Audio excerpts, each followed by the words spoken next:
کیا تم جانتے ہو نصیب بے شک اللہ کے ہاتھ میں ہے، مگر دعاؤں کا اختیار اس نے ہمیں دیا ہے۔ مانگنے کی شدت قبولیت کی سب سے بڑی دلیل ہے۔ ایک ہی دعا کا بار بار دل میں خیال آنا یوں بے وجہ تو نہیں۔ انتظار کے باوجود کبھی دل کا ایک ہی دعا کو دہراتے رہنا کبھی بے وجہ تو نہیں ہوتا۔ اللہ پاک کوئی بھی چیز، کوئی بھی خواہش دل میں یوں نہیں ڈالتا۔ معجزے تب ہوتے ہیں جب تم اس وقت بھی دعا مانگنا نہیں چھوڑتے، جب دنیا تم سے کہہ رہی ہوتی ہے یہ تمہارے لیے ممکن ہی نہیں۔ جانتے ہو ایسا بھی ہوتا ہے، تم بھول جاتے ہو اپنی سالوں سے مانگی ہوئی دعاؤں کو۔ تم مانگتے مانگتے تھک جاتے ہو یہ سوچ کر کے، لیکن تمہارا رب کبھی نہیں بھولتا۔ وہ تو جانتا ہے وہ سالوں بعد ہی صحیح، لیکن اللہ تمہاری دعاؤں کو قبولیت کا نام دے دیتا ہے۔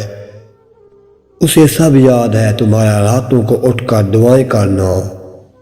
وہ تو مالک المعجزات ہے، وہ خالق کائنات ہے، معجزے کرنا اس کی شان ہے۔ تمہیں بس وہ ایک ہی معجزہ چاہیے جو تم نے مانگا ہے، حالانکہ وہ تو اللہ جانتا ہے کہ تمہارے حق میں کیا بہتر ہے، اور جن راستوں سے اللہ تمہیں گزار رہا ہے ممکن ہے کہ انہی کا آخری کنارہ معجزوں سے مل جائے۔ جب تم سجدے پہ سجدہ کرتے ہو، جب تم سانس لیے بغیر بے ساختہ اس کا نام پکارنے لگتے ہو، تب وہ تمہیں دیکھ کر مسکراتا ہے۔ مجھے کسی سے کوئی گلہ نہیں اے اللہ، بس مجھے اس قابل بنا کہ کسی کو مجھ سے کوئی گلہ نہ ہو۔ راتوں کی تنہائیوں میں خاموشی سے جب دعا مانگو تو لگتا ہے کہ اللہ صرف میرا ہے۔ تمہیں کیا لگتا ہے کہ جو دعائیں تم نے تہجد میں مانگتے ہو وہ قبول نہیں ہوتی؟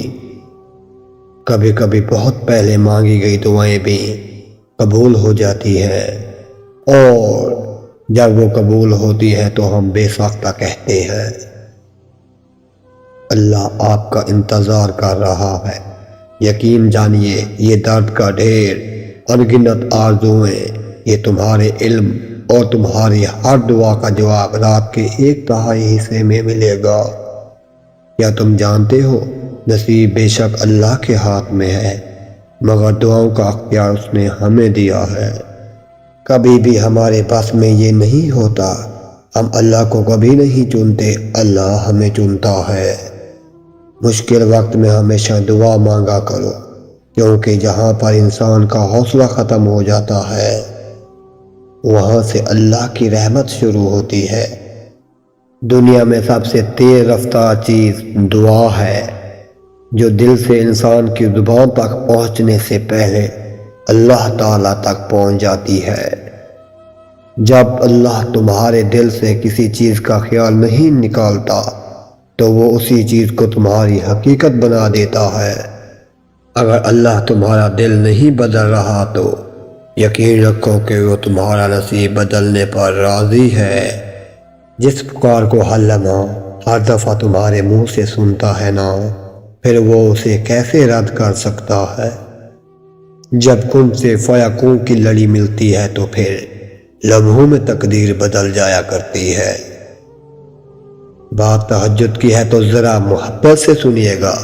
تہجد کی نماز وہ واحد نماز ہے جو مؤذن کی نہیں بلکہ دل کی اذان پر پڑھی جاتی ہے۔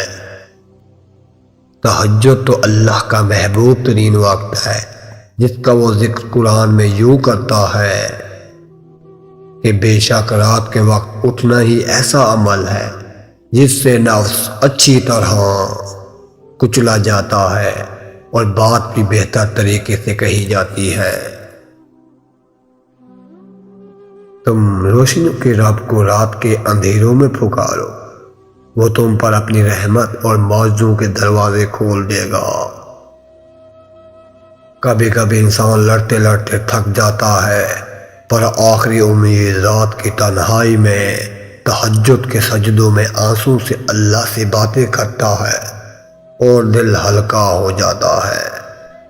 جن لوگوں کی تنہائیاں پاک ہوتی ہیں ان کی دعائیں کبھی رد نہیں جاتی۔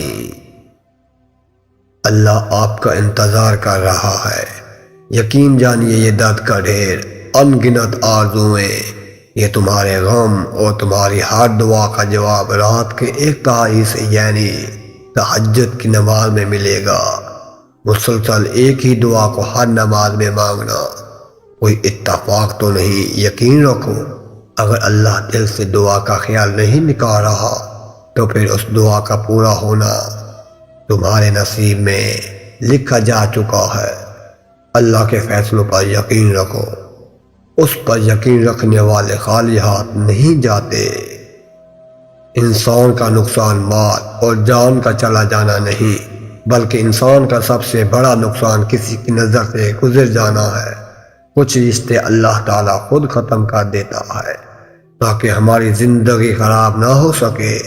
بے شک وہ جو کرتا ہے بہتر کرتا ہے۔